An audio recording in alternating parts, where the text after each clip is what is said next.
Welcome to Mousumi's creation. Mousumi's ক্রিয়েশনে সকল বন্ধুবান্ধবদের স্বাগত জানিয়ে আমি আজকে আমার রেসিপি শুরু করছি। আজকে আমি আপনাদের মুচমুচে কুমড়ো ফুল বড়া ভাজা করে দেখাবো। মুচমুচে কুমড়ো ফুল বড়া ভাজা দিয়ে ডাল ভাত নিরামিষের দিনে খুব সহজেই খাওয়া হয়ে যায়। আমরা অনেকেই কুমড়ো ফুল ভাজা বাড়িতে করে থাকি, কিন্তু সেগুলো মুচমুচে হয় না। কিভাবে বাড়িতে মুচমুচে কুমড়ো ফুল বড়া ভাজা করবেন তাই আমি আজকে আমার ভিডিওর মাধ্যমে আপনাদের দেখাবো। আমি যেই টিপসগুলো বলবো সেই টিপস ফলো করে কুমড়ো ফুল বড়া ভাজা করলে আশা করছি আপনাদের বড়াগুলো খুবই মুচমুচে হবে, খেতেও সুস্বাদু হবে। চলুন দেখে নিই। প্রথমে আমরা কুমড়ো ফুলগুলোকে নিয়ে নিচ্ছি। ভালো করে ধুয়ে নিয়েছি আমি। ফুলের ভেতর অনেক পোকা থাকে, একটু দেখে বেছে নেবেন। অবশ্যই রান্নার আগে কুমড়ো ফুলগুলোকে ভালোভাবে বেছে নেবেন, ভেতরে দেখবেন কোনো পোকা আছে কি না। তারপর এইভাবে কেটে নেবেন, আমি দেখাচ্ছি। কুমড়ো ফুলের বৃন্ত থেকে এইভাবে ফুলগুলোকে কেটে নিতে হবে, আমি দেখাচ্ছি। কুমড়ো ফুল খুবই উপকারী, এতে প্রচুর পরিমাণে ভিটামিন রয়েছে, ক্যান্সার প্রতিরোধ করে। কুমড়ো ফুলের ভেতরে একটা ছোট ডাঁটি থাকে, সেটাকে কেটে নিতে হয়। আমরা যদি বৃন্তটা কেটে বাদ দিই তাহলে সেটাও বাদ হয়ে যায়। দেখুন আমি দেখাচ্ছি।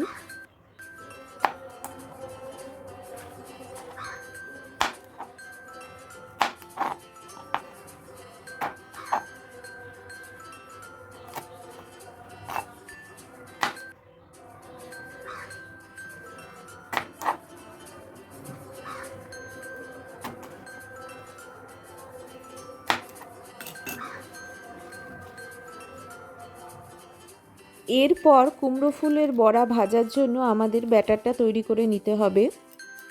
আমি এখানে বেসন নিয়ে নিচ্ছি। বেসনটা নিয়ে অবশ্যই বেসনটা একটু ছেঁকে নেওয়ার চেষ্টা করবেন, যাতে বেসনের মধ্যে কোনো রকম দানা না থাকে আর ব্যাটারটাও খুব স্মুথ হয়। আমি এখানে বেসনটাকে একটু চেলে নিয়েছি।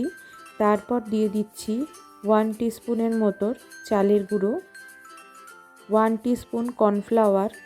আপনারা যা বেসন নেবেন তার 20% চালের গুঁড়ো নেবেন, মানে 80% থাকবে বেসন আর 20% থাকবে চালের গুঁড়ো।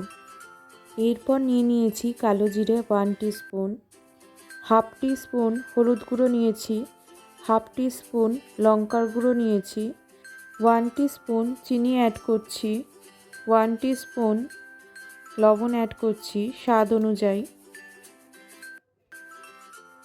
1 টিস্পুন আমি এখানে গোটা পোস্ত অ্যাড করছি। পোস্তটা নিলে খেতে খুব টেস্টি হয়, পোস্তটা নেওয়ার অবশ্যই চেষ্টা করবেন। অল্প সামান্য জল দিয়ে আমি ব্যাটারটাকে ভালোভাবে স্মুথলি করে নিচ্ছি। এইভাবে ক্লকওয়াইজ ব্যাটারটাকে ঘুরিয়ে ঘুরিয়ে ব্যাটারটাকে স্মুথ ব্যাটারে তৈরি করতে হবে আমাদের। তবে ব্যাটারটাকে জল দিয়ে ভিজিয়ে আধ ঘন্টা রেখে দিলে ব্যাটারটা খুব স্মুথ হবে, করতেও সুবিধা হবে।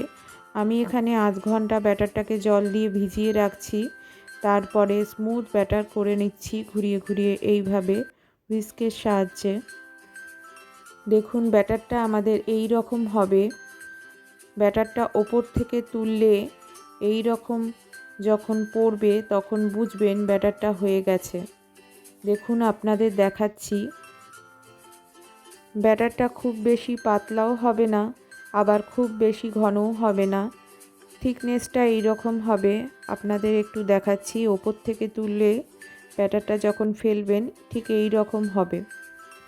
এরপর সবশেষে কুমড়ো ফুলগুলো ভাজার ঠিক আগে আমি দিয়ে দিচ্ছি 1/2 টিস্পুনের মতো খাবার সোডা। এইভাবে যদি খাবার সোডাটা দেয়া হয় তাহলে ভাজিগুলো খুব ভালোভাবে ফুলবে।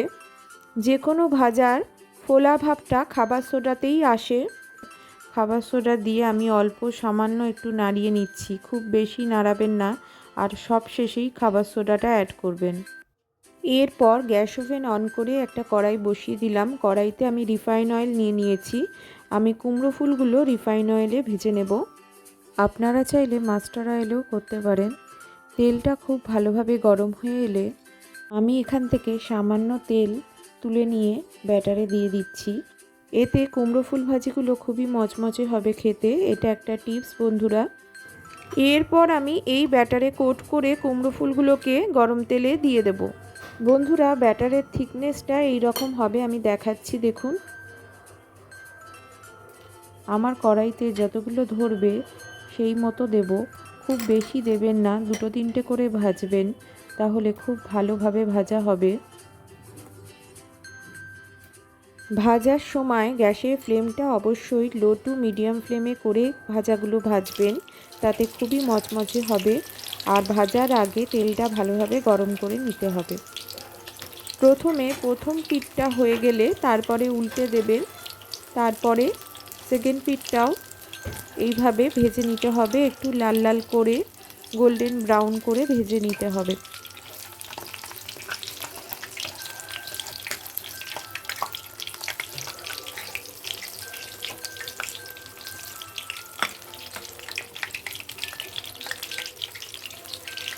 দেখুন বন্ধুরা, আমি এইভাবে কুমড়ো ফুলগুলোকে ভেজে নিচ্ছি। আমার ভাজাগুলো হয়ে গেছে, আমি তুলে নিচ্ছি তেল থেকে। আমার আজকের ভিডিওটা ভালো লেগে থাকলে অবশ্যই একটা লাইক করে দেবেন ভিডিওটাকে। আপনাদের বন্ধুবান্ধব আত্মীয় স্বজনদের সঙ্গে ভিডিওটা অবশ্যই শেয়ার করে দেবার অনুরোধ রইল। নতুন বন্ধুদের জন্য বলছি, আমার চ্যানেলকে সাবস্ক্রাইব না করে থাকো অবশ্যই সাবস্ক্রাইব করে নিও, আর পাশে থাকা বেল আইকনটা অন রাখবেন বন্ধুরা, তাহলে আমি এই চ্যানেলে যখনই ভিডিও পোস্ট করব আপনাদের কাছে ফার্স্ট নোটিফিকেশান চলে যাবে। কমেন্ট অবশ্যই করবেন বন্ধুরা, আপনাদের কমেন্টসগুলো পড়তে আমার খুবই ভালো লাগে। আমার ভাজা কুমড়ো ফুলগুলোকে তুলে নিয়ে আমি একটা সার্ভিং ডিশে আপনাদের সামনে দেখাচ্ছি, ফিরে আসছি। দেখুন বন্ধুরা, নিরামিষের দিনে ডালের সঙ্গে প্রথম পাতে এই রকম কুমড়ো ফুল ভাজা খেতে আমাদের খুবই ভালো লাগে। আর ভাজাটা যদি মচমচে হয় তাহলে তো আর কথাই নেই। চায়ের সঙ্গেও আপনারা এই ধরনের ভাজা খেতে পারেন বিকেলের নাস্তায়। আজকের মতো এখানেই শেষ করছি বন্ধুরা। ভালো থাকবেন, সুস্থ থাকবেন। আবার দেখা হবে অন্য কোনো ভিডিওতে। Thank you.